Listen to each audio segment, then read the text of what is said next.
জয় হিন্দ, বন্দে মাতরম। আজ 15ই আগস্ট। হসলা মেম্বারদের সবাইকে আন্তরিক শুভেচ্ছা জানাই। ভারতের ৭৯তম স্বাধীনতা দিবস আজ। বহু ত্যাগ, সংগ্রাম ও আত্মবলিদানের বিনিময়ে আমরা স্বাধীনতা পেয়েছি। নেতাজি সুভাষচন্দ্র বোস আমাদের স্বাধীনতা সংগ্রামের এক অনন্য প্রেরণা সূত্র। তার অদম্য সাহস, দেশপ্রেম ও নেতৃত্ব আমাদের অনুপ্রাণিত করে। কবি দেবাশিস দণ্ডে তার কবিতায় নেতাজির সেই অগ্নিময় চেতনা ও তার দেশপ্রেমের কথা সুন্দরভাবে তুলে ধরেছেন। আজ আমি এবং কৃষ্ণা ঘোষ ম্যাডাম সেই কবিতাটি আপনাদের সামনে তুলে ধরছি। নেতাজি দেবাশিস দণ্ড।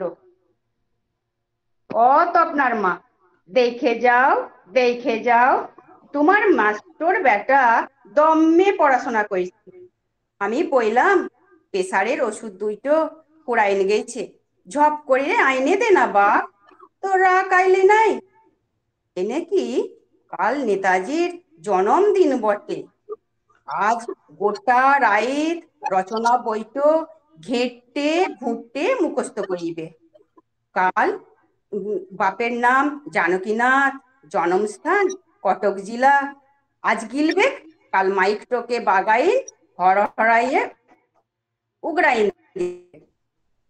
মধ্যিখানে বাঁধা ডাইলগ, কদম কদম বাড়ায় যা।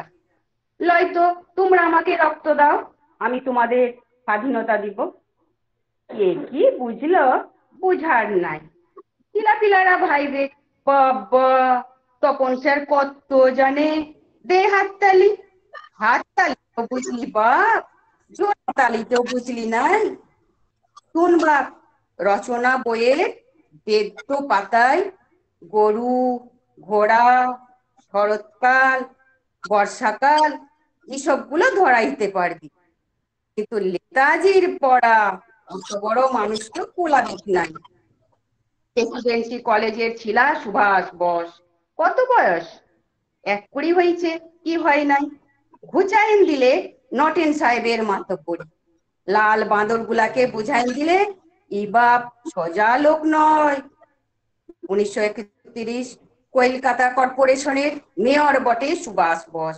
আইন অমান্য আন্দোলনে ঢুকতে পড়ে দেশের ইতিহাসটাকে চমকাইন দিলে।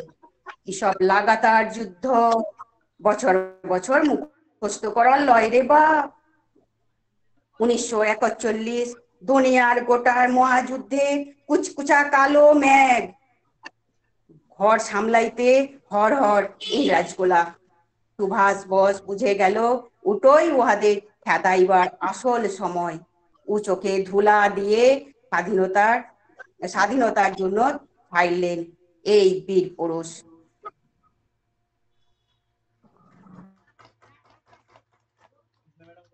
এই অপ আছে, অপ আছে কৃষ্ণাদি, অপ আছে।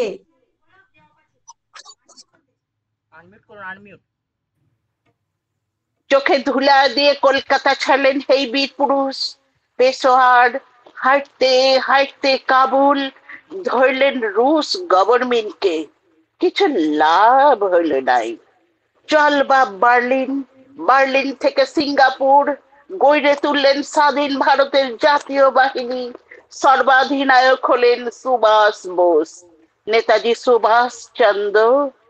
দুদিনের ইতিহাস লয় বাপ, যে দু পাতার রচনা বইয়ে কুলাইন যাবে। এসব লাগাতার যুদ্ধ, এসব স্মরণীয় ইতিহাস বছর বছর মুখস্থ করবার লয় বাপ।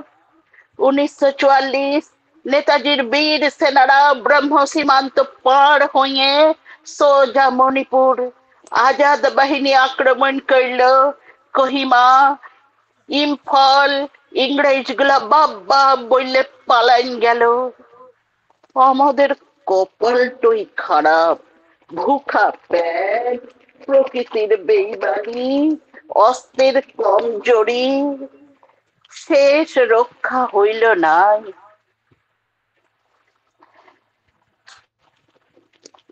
তাই তাই নাই হোক, নেতাজির ভালোবাসা আর সাহসের সোনার কাঠিটা তো ছোঁয়াইন দিলেন মুক্তিকামী মানুষগুলোর মন থেকে, ঘুচাইন দিলেন মরণের ভয়। একটু কোনো কম লয়, মুখস্থ কইরে পারবি বাপ অত সোজা? শিলা মুখস্থ করছে, বাপ মুখস্থ করছে, শিলার মাস্টার মুখস্থ করছে, আর গভর্নমেন্ট একটার পর একটা কমিশন বসাইয়ে হুক্কা টানছে, মরণ বাচনের হিসাব লিখছে। কমিশনে যে কি মধু! এত বড় মানুষটার মরণ হয়, হইতে পারে? বুকের ভিতরে হে অমর শক্তির আদর্শ লালন কর বাপ। এত বড় মানুষটাকে মুখস্থ করতে লাড়বি বাপ? মুখে লয়, মুখে লয়, নেতাজিকে বুকে রাখ, বুকে রাখ। জয় হিন্দ।